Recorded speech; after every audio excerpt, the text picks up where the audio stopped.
Hi, I'm David Neese with EV World News. From EV breakthroughs to clean energy milestones, here's what moved the industry this week. Let's start with the countdown to the federal electric vehicle tax credit expiring on September 30th, 2025. Tesla, Ford, and General Motors are rolling out aggressive deals to lock in buyers before time runs out. Tesla is offering 0% annual percentage rate financing on the Cybertruck and Model 3 with full self-driving, plus a 3.49% annual percentage rate on the Model Y. Some promotions even include free upgrades and 1 month of free supercharging. Analysts expect a third-quarter surge in sales, followed by a potential slump in the fourth quarter once the credit disappears. Next up, Tesla's second-quarter delivery numbers are in, and they're down again. Tesla delivered just over 384,000 vehicles in the second quarter of 2025. That's a 13.5% drop compared to the same time last year. Company will now need a very strong second half to match last year's total of 1.8 million vehicles. The stock price held steady, likely because Wall Street had already priced in the slowdown. While Tesla's deliveries dipped, General Motors saw its electric vehicle sales more than double in the first half of the year. Still, across the board, electric vehicle sales in the second quarter dropped 6.3% year over year. Some of that is seasonal, but most of it is due to uncertainty around tax credits, dealer hesitations, and a still evolving charging network. In materials news, the United States has slapped a 93.5% anti-dumping tariff on Chinese synthetic graphite, a key material used in electric vehicle battery anodes. That brings the total tariff up to roughly 160%. Stocks for Western suppliers like Syrah Resources and Novonix Graphite jumped more than 20%. But industry analysts remain skeptical that North American firms can scale quickly enough to fill the gap, both in volume and quality.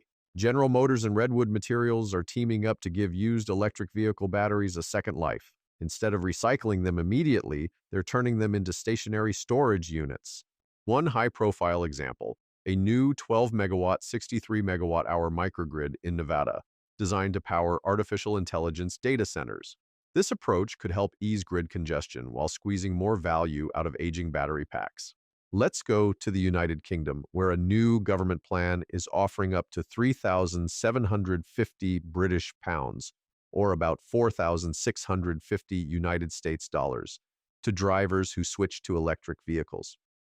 The rebate applies to new electric vehicles under 37,000 pounds, or around $45,600, and excludes most Chinese brands, as well as Tesla, Audi, BMW, and Mercedes-Benz. The program favors British-made vehicles and runs through 2029. It's funded with £650 million, or roughly 800 million United States dollars. Meanwhile, in India, a report from CareEdge Advisory projects that electric vehicles will make up more than 7% of new car sales by 2028. The growth depends on stable rare earth supplies, expanded fast-charging networks, and government-backed incentives for battery production.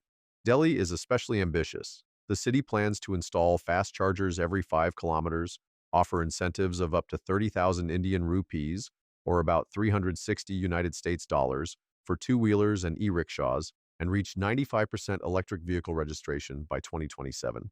General Motors is also reshaping its battery strategy.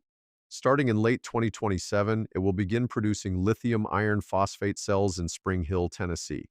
These are lower-cost, lower-range cells best suited for affordable vehicles. Importantly, General Motors says this design uses no Chinese intellectual property, a direct response to concerns about reliance on overseas tech.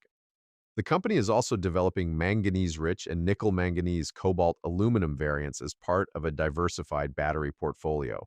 Let's talk electric vehicle stocks. Tesla closed the week at $329.65, up just over 5%.